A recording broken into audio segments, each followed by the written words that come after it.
It was raining that morning. Not a storm, but one of those soft, endless drizzles that make everything feel quieter. Inside the Maplewood Animal Shelter, the air was warm, filled with faint barking and the scent of old blankets. And then the front door creaked open. Elliot Jensen, 78, stepped inside. He wore a faded coat, 2 sizes too big, and held it close like it was hiding more than just his thin frame.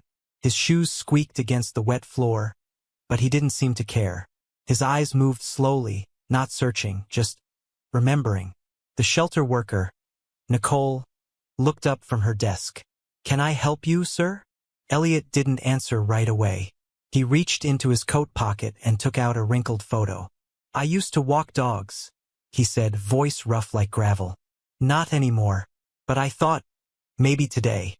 Nicole smiled gently, nodding. She led him down a hallway lined with cages. As they walked, Elliot barely looked at the wagging tails or hopeful eyes. It was like he was looking for something else, something he'd lost.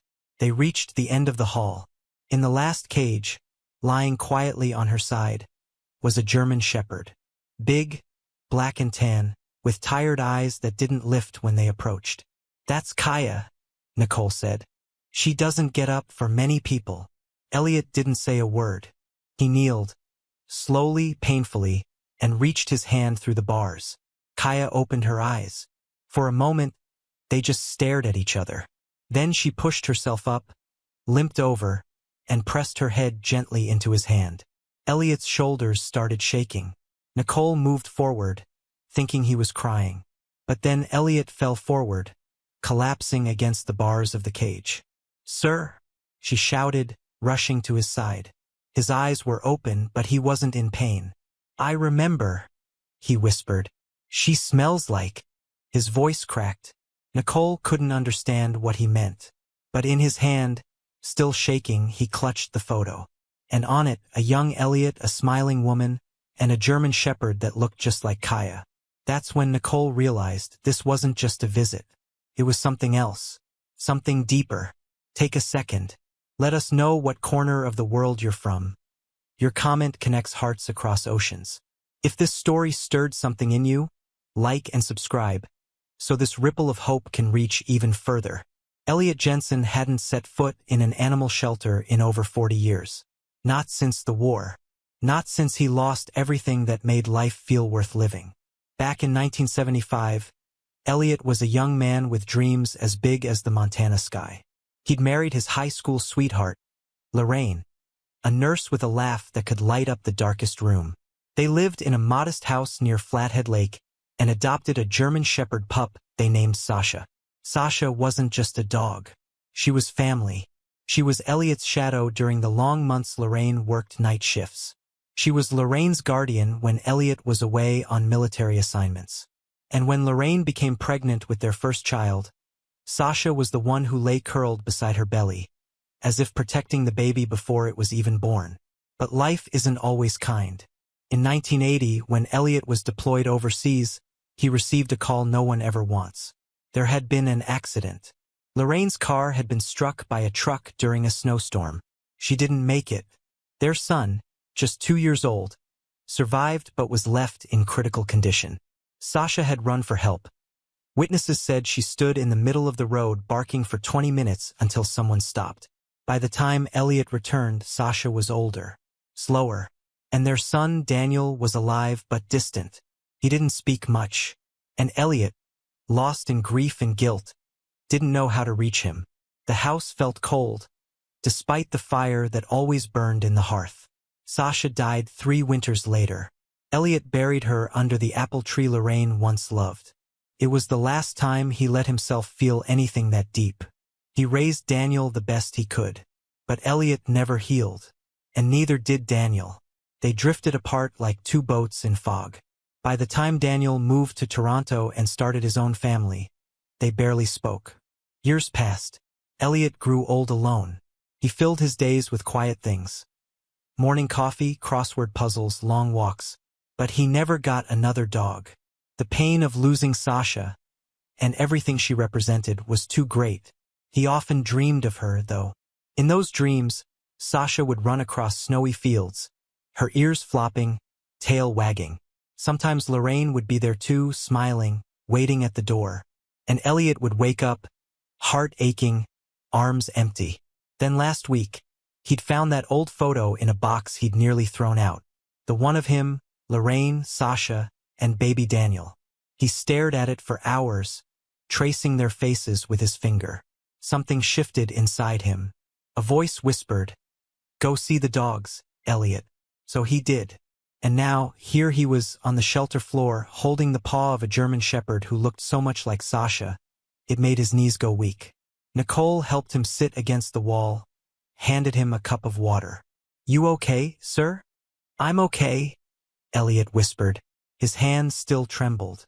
Kaya sat behind the bars, eyes locked on his. Calm, steady, familiar. "She smells like snow," he muttered. Nicole tilted her head. "Snow," he nodded. When Sasha came inside, snow melting off her coat. That smell, that feeling. Nicole knelt beside him. "You want to sit with her for a bit? I can bring her into the visitation room." Elliot didn't answer. He simply stared at Kaya, tears silently slipping down his cheeks. It wasn't just her face, or her fur. It was the way she moved, the way she looked at him. Not begging, not barking, just being there. Exactly like Sasha. Nicole unlocked the cage and gently led Kaya out. The dog hesitated, limping slightly, her back leg stiff. "She's recovering from a broken hip," Nicole explained. "Someone dumped her near the railroad tracks." Elliot's breath caught. "Why would anyone do that?" he asked. Nicole shrugged. "Some people don't see worth in what's already been broken." Kaya stepped toward Elliot. No fear, no hesitation. She placed her head in his lap and sighed. In that moment, Elliot felt something break open inside him. Not pain, not grief, something warmer, like memory, like forgiveness. He closed his eyes. For the first time in years, he didn't feel alone. Just as he reached down to gently stroke her ears, Kaya lifted her eyes. And for the briefest moment, Elliot saw Sasha. He knew it wasn't possible, but he didn't care. Because maybe, just maybe, not all goodbyes are final. And some second chances don't bark when they arrive. They simply remember. The next morning, Elliot returned. Nicole had just opened the shelter doors when she saw him standing outside, coat zipped up to his chin, hat pulled low. He looked like he hadn't slept, but there was a strange glow in his eyes, like something had woken up inside him. "You came back," she said, unlocking the door. "I wasn't done," Elliot replied simply. Nicole smiled. "Kaya's been waiting." Kaya had refused breakfast that morning. She just sat by the cage door, staring at the hallway like she knew someone was missing. The second she heard Elliot's voice, she stood up, slowly, painfully, and gave a single bark. Elliot laughed. It was soft, barely a sound, but it was the first time anyone had heard him laugh in years. Inside the visitation room, Kaya lay down on the rug, tail tapping quietly as Elliot entered. "I don't know what it is about you," he murmured, sitting down across from her. "But you made me feel something I thought I buried a long time ago." He held out his hand. Kaya didn't sniff it. She didn't hesitate. She walked over, stiff legs and all, and placed her head on his knee again, just like the day before. But this time, Elliot didn't tremble. He placed his hand gently on her back and began to stroke her fur, slow, thoughtful strokes like he was trying to remember the exact texture. Her coat was rough in spots, matted in others. She had a scar on her shoulder, and her ribs still showed under her skin. "What happened to you?" he whispered. "Who hurt you?" Kaya didn't answer, of course, but she leaned closer. Nicole stood behind the glass, watching. She'd seen hundreds of adoptions over the years, kids with puppies, families with Labradors, couples with beagles. But this was different. This was quiet. This was two souls, both a little cracked, finding something they didn't know they still needed.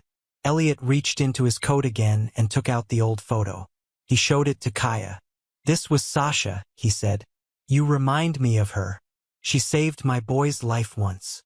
Kaya sniffed the photo. Then, with no warning, She lifted her paw and rested it gently on Elliot's wrist. He froze. The room went still. Tears filled his eyes. "You remember," he whispered. There was no logic in what he said. No science. Just feeling. Deep, raw, aching feeling. He sat there with Kaya for nearly 2 hours. He talked about Lorraine, about Sasha, about Daniel, about how hard it had been to raise a child when your heart was broken and your hands were always busy with sorrow. He didn't expect Kaya to listen, but she did. Every word. Her breathing stayed calm. Her body never pulled away. Elliot paused. "I think I need you." The words shocked even him. "I thought I came here to say goodbye," he said, eyes still locked on hers. "To remember. But now I think I came here to start again." Nicole knocked softly on the door. "You okay, Elliot?" He nodded slowly. "I'd like to fill out adoption papers." Nicole blinked. "Now?" "Yes." She stepped inside. "Are you sure?" Kaya has a long recovery ahead. She's not easy. She's older. She needs patience. "I'm older too," Elliot said with a smile. "And I've got nothing but time." Nicole hesitated, then handed him the form. As Elliot signed his name, Kaya placed her head back on his knee like she already knew what was happening. But just as Elliot finished the last line, the pen dropped from his hand. His shoulders stiffened. Nicole rushed forward. "Elliot!" His eyes were wide but calm. He looked down at Kaya, then up at Nicole. "I'm fine," he said, though he clearly wasn't. "Just dizzy." Nicole called for help. They brought in a paramedic. Elliot's blood pressure had dropped, and he was shaking slightly. They wanted to take him to the hospital, but Elliot refused. "I'm not leaving her," he insisted. Kaya barked, low and steady, like she agreed. The paramedic looked at Nicole. "She his dog?" Nicole nodded. "Yeah, she is now." Elliot looked at Kaya one more time. I think she came back to me." And just like that, something inside both of them began to heal. Not fully. Not yet. But for the first time in decades, the pieces started to fit again. The next few days were a quiet storm of change. Elliot stayed home from the shelter, resting under doctor's orders. But his mind didn't rest. It wandered constantly, to the shelter, to Kaya, to the way her eyes found his like she already knew his story. His living room felt empty again. The ticking clock was too loud. The fireplace too cold. The house was clean but lifeless, just like it had been since Lorraine died. On the third morning, the phone rang. "Mr. Jensen?"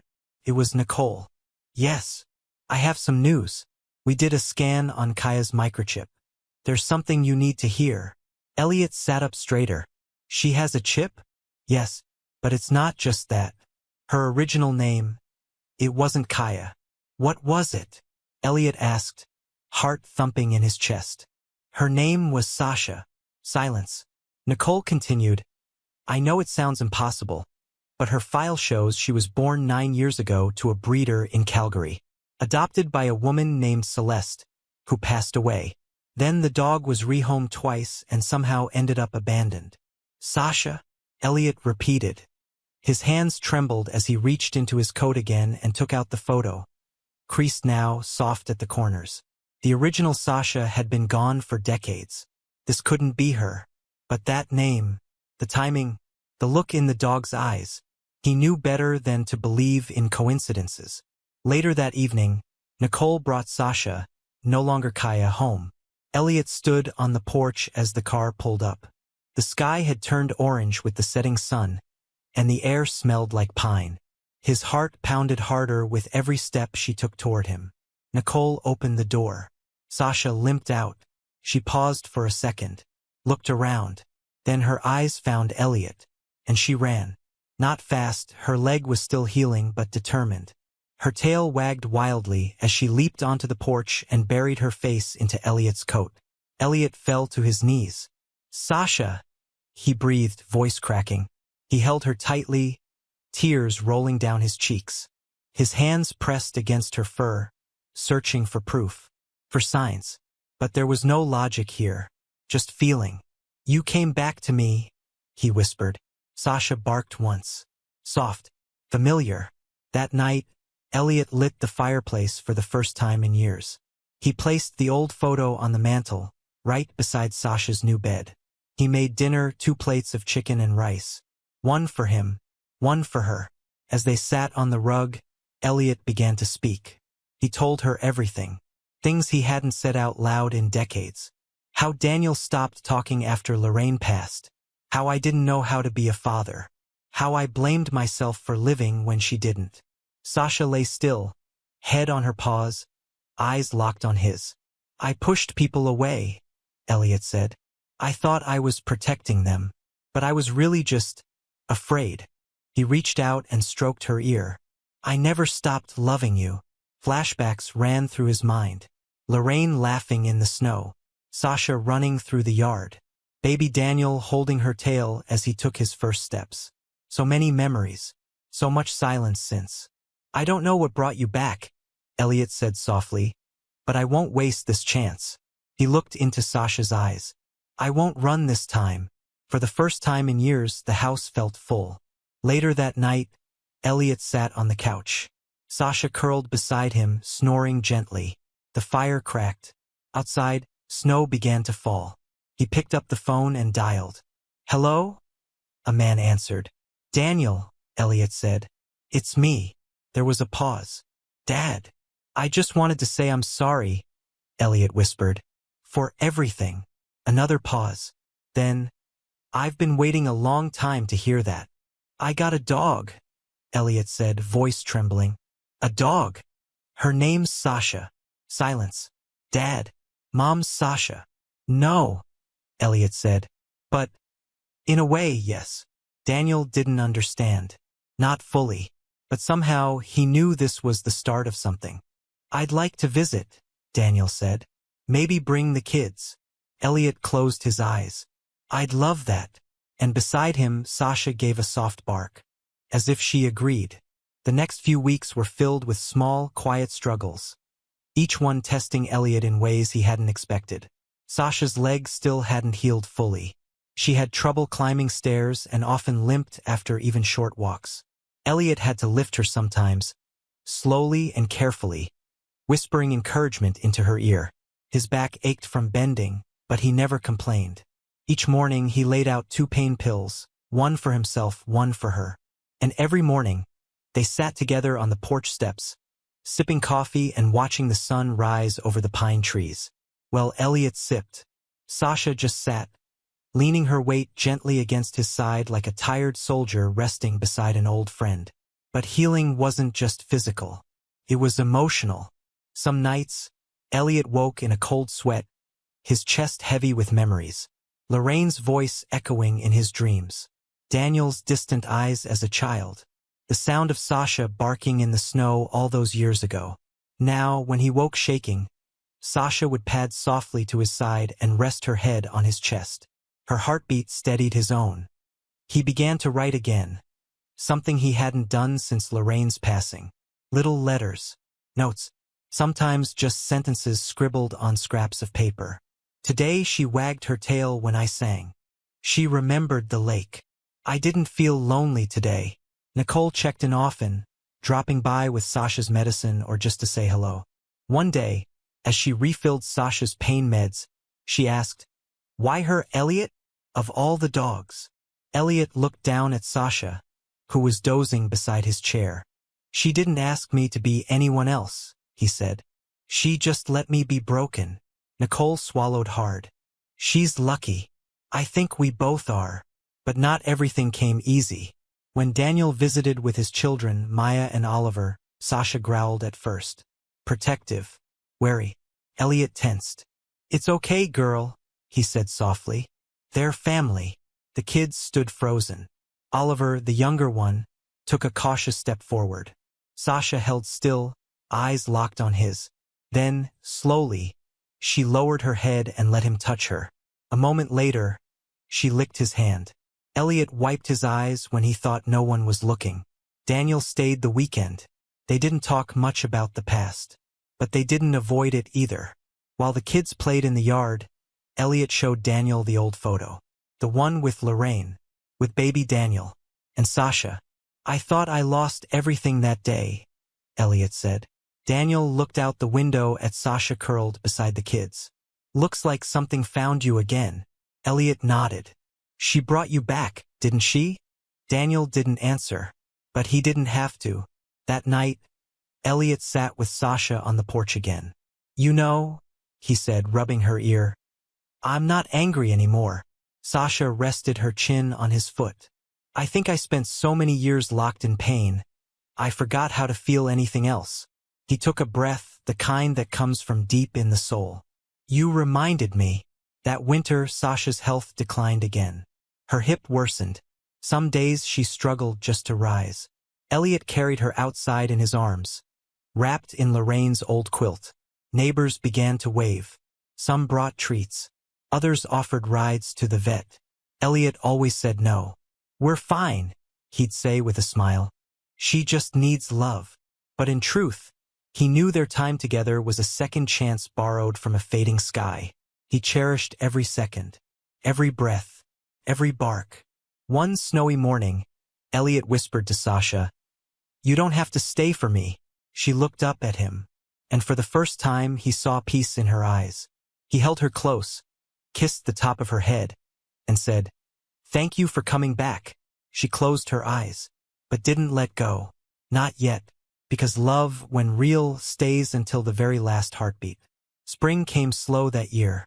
Snow melted gently from the roof of Elliot's home, dripping into puddles that caught the sun like bits of broken glass. The trees, once bare and silent, now whispered again with the wind. Birds returned, and so did laughter. Maya and Oliver visited every weekend. Daniel started calling every other day. And Sasha held on. She moved slower now. Her breaths were shorter, her eyes dimmer. But she was still there, still curled at Elliot's feet each evening, still waking him with a bark if he dozed too long in his chair. Elliot had built a ramp by the back door, not just for Sasha but for both of them.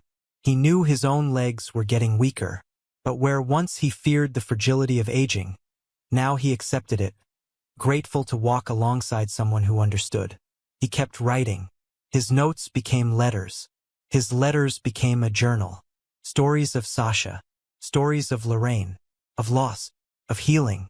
He mailed one of them to a local newspaper, never expecting anything. But they published it. Second Chances, The Dog Who Brought Me Back to Life by Elliot Jensen. Spread. First in Maplewood, then farther. Soon, Elliot began receiving letters from strangers. I lost my husband last year. Your story gave me hope. I adopted a senior dog because of you. My son hasn't spoken in months. We read your article together. He cried. Each message lit something inside Elliot. Not pride, something purer. Purpose. Nicole visited with tears in her eyes. You don't know what you've done for people. Elliot looked down at Sasha. She did it. I just followed her lead. One warm afternoon, Daniel sat beside his father on the porch. You're different now, he said gently. Elliot smiled. So are you. They watched Maya braid flowers into Sasha's fur. The old dog didn't flinch, just blinked slowly as the sunlight kissed her back. I used to think love was only meant to last once, Elliot said. That when you lost someone, that was it. Daniel listened quietly. But I was wrong, Elliot continued. Love isn't a moment. It's a choice. Every day. Even when it hurts. Especially then. He paused. Thank you for coming back, he said softly. Daniel placed his hand over Elliot's. I should have done it sooner. Elliot nodded. Me too. That night, Elliot sat by the fireplace, Sasha asleep beside him. He held the old photo in one hand, and a new one in the other. Lorraine, Sasha, baby Daniel on one side. Maya, Oliver, Daniel, and Sasha on the other. 2 lives. 2 chapters. 1 love.